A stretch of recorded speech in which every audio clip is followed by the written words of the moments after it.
মোজাহের ভাই কয়েকদিন আগেও যিনি ছিলেন মানবতার প্রতীক, মানুষের দুঃখ কষ্টের সাথী, সমাজের অসহায় মানুষদের পাশে দাঁড়ানো একজন নির্ভরযোগ্য মুখ, কয়েকদিন আগেও যার প্রতিটি ভিডিওর কমেন্ট বক্স ভরে থাকতো ভালোবাসায়, শ্রদ্ধায় আর দোয়ায়। মানুষ তার কমেন্টে লিখতেন, আল্লাহ আপনাকে নিয়ে খায়াত দান করুক, আপনার মতো মানুষ আরো বেশি দরকার এই দেশে, আপনি সত্যিকারের মানবতার ফেরিওয়ালা। কিন্তু এখন সেই একই মোজাহের ভাইয়ের প্রতিটি ভিডিওর নিচে পড়ছে গালাগালির ঝড়। যে মানুষটিকে একসময় মানুষ দোয়া দিয়ে ভাসিয়ে দিতেন, সেই মানুষটিকেই এখন সবাই প্রতারক বলে সম্বোধন করছেন। শুধু তাই নয়, তাকে এখন খুঁজছে আইন শৃঙ্খলা বাহিনীও। যে কোনো মুহূর্তে তার হাতে পড়তে পারে হাত করা। কিন্তু প্রশ্ন হলো, কেন, কি এমন ঘটলো যে রাতারাতি এই মানুষটির ভাবমূর্তি এভাবে ধুলোয় মিশে গেল? তিনি কি সত্যিই বাঙালির আবেগ নিয়ে খেলেছেন? লটারিতে যে বিজয়ী হয়েছেন সেটা কি আগে থেকেই পরিকল্পনা করা ছিল? পুরোটাই কি একটি সাজানো নাটক ছিল? এই সকল অজানা প্রশ্নের উত্তর নিয়ে আমাদের আজকের বিশ্লেষণ। তাই দেখতে থাকুন ভিডিওর একেবারে শেষ পর্যন্ত। চলুন শুরু করা যাক। মোজাহের ভাই বাংলাদেশের সোশ্যাল মিডিয়া জগতে এই নামটি এখন একটি পরিচিত নাম। তিনি একজন কন্টেন্ট ক্রিয়েটর, যিনি মূলত ফেসবুক এবং ইউটিউব প্ল্যাটফর্মে তার কার্যক্রম পরিচালনা করে আসছেন। তবে শুরু থেকেই তিনি এই পরিচিতি পাননি। শুরুর দিকে তিনি বিভিন্ন ব্লগিং কন্টেন্ট তৈরি করতেন,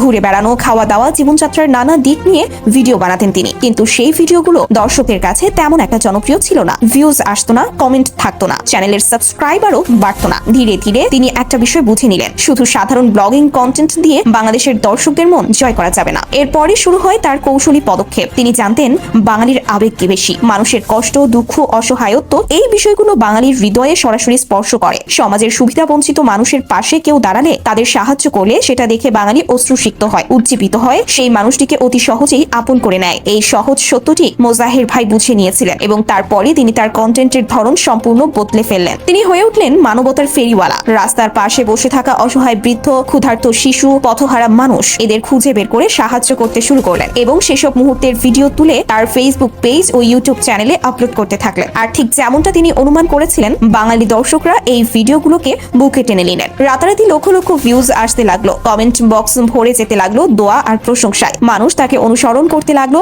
ভালোবাসতে লাগলো, বিশ্বাস করতে লাগলো। এই সাফল্য দেখে মোজাহের ভাই আর থামলেন না। তিনি আরো চালাক একটি পদ্ধতি যোগ করলেন তার কন্টেন্টে, চ্যালেঞ্জ পদ্ধতি। প্রতিটি ভিডিওতে তিনি দর্শকদের সামনে একটি শর্ত রাখতেন। কখনো বলতেন, এই ভিডিওতে যদি এত লক্ষ লাইক হয় তাহলে আমরা এতজন অসহায় মানুষকে সাহায্য করব। কখনো বলতেন, আমার চ্যানেলে যদি এত সাবস্ক্রাইবার হয় তাহলে আমরা এত পরিবারের মুখে খাবার তুলে দেব। এই ধরনের চ্যালেঞ্জ দর্শকদের মধ্যে একটি সক্রিয় অংশগ্রহণের অনুভূতি তৈরি করত।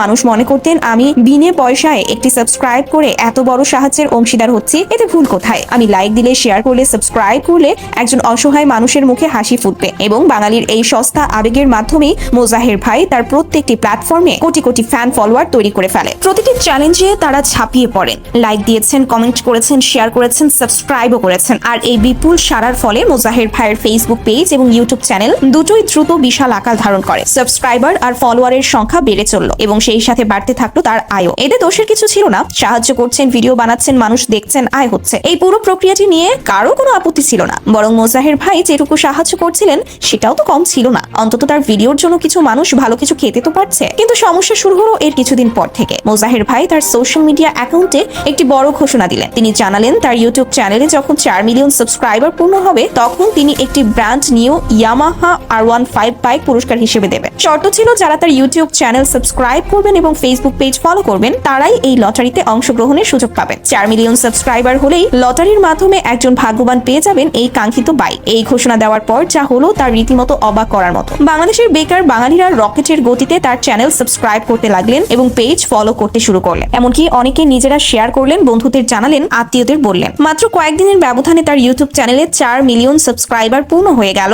এবং ফেসবুক পেজে ফলোয়ার সংখ্যা প্রায় 10 মিলিয়নে গিয়ে ঠেকল। এটি ছিল একটি অবিশ্বাস্য গতির বৃদ্ধি। পরবর্তীতে মোজাহের ভাই তার কথা রাখলেন। ঘোষণা অনুযায়ী একটি লটারির আয়োজন করা হলো এবং সেই লটারিতে বিজয়ী একজনের হাতে ক্যামেরার সামনে বাইকটি তুলে দেওয়া হলো। কিন্তু এখানেই ঘটনা নতুন মোড় নিল। অভিযোগ উঠল যে লটারিতে যিনি বিজয়ী হয়েছেন তিনি আসলে মোজাহের ভাইয়ের পূর্ব পরিচিত একজন ব্যক্তি। অর্থাৎ পুরো বিষয়টি আগে থেকেই পরিকল্পনা করা ছিল। কে বাইক পাবেন সেটা আগেই ঠিক করা ছিল। লটারিটা ছিল শুধু চোখে ধুলো দেওয়ার একটি কৌশল। এমনকি আরো গুরুতর অভিযোগ উঠল, ক্যামেরার সামনে বিজয়ীর হাতে বাইক তুলে দেওয়া হলেও পরবর্তীতে সেই বাইকটি আবারও মোজাহের ভাইয়ের নিজের গ্যারেজে নিয়ে আসা হয়। অর্থাৎ শুধু দেখানোর জন্য ক্যামেরার সামনে একটা অভিনয় করা হয়েছিল। বাস্তবে বাইকটি কাউকে দেওয়া হয়নি, পুরোটাই ছিল একটি সুপরিকল্পিত প্রতারণার জাল। এই অভিযোগগুলো সামনে আসার পর বাংলাদেশের সোশ্যাল মিডিয়া জগতে একটা বিশাল ঝড় উঠল। যে মানুষগুলো মোজাহের ভাইকে ভালোবাসতেন, বিশ্বাস করতেন, তারা অনুভব করলেন তাদের আবেগকে পুঁজি করে তাদেরকে ঠকানো হয়েছে। তারা শুধু একটি বাইক পাওয়ার আশায় সাবস্ক্রাইব করেননি, তারা বিশ্বাস করেছিলেন যে একজন সৎ মানবিক মানুষ তার কথা রাখবেন, সেই বিশ্বাসটাই ভেঙে চুরমার হয়ে গেল।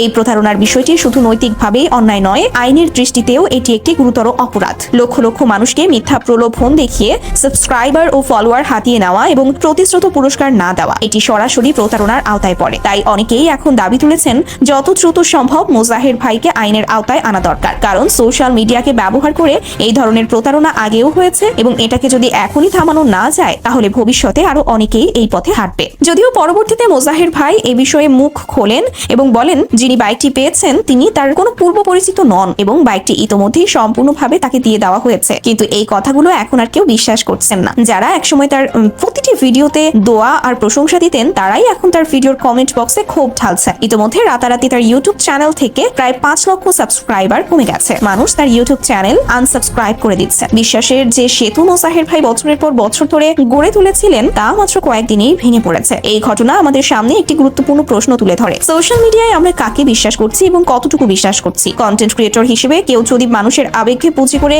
নিজের স্বার্থ হাসিল করেন তাহলে তার পরিণতি কি হওয়া উচিত? তো এই বিষয়ে আপনার কি মনে হয়? মোজাহের ভাইকে কি আইনের আওতায় আনা উচিত? তিনি কি সত্যিই সবার সাথে প্রতারণা করছেন? আপনার মূল্যবান মতামত আমাদের কমেন্ট সেকশনে জানিয়ে দিন। আর পরবর্তীতে আমাদের নতুন ভিডিও সবার আগে পেতে এখনই আমাদের ইউটিউব চ্যানেলটি সাবস্ক্রাইব করুন এবং আমাদের ফেসবুক পেজটি ফলো করে রাখুন।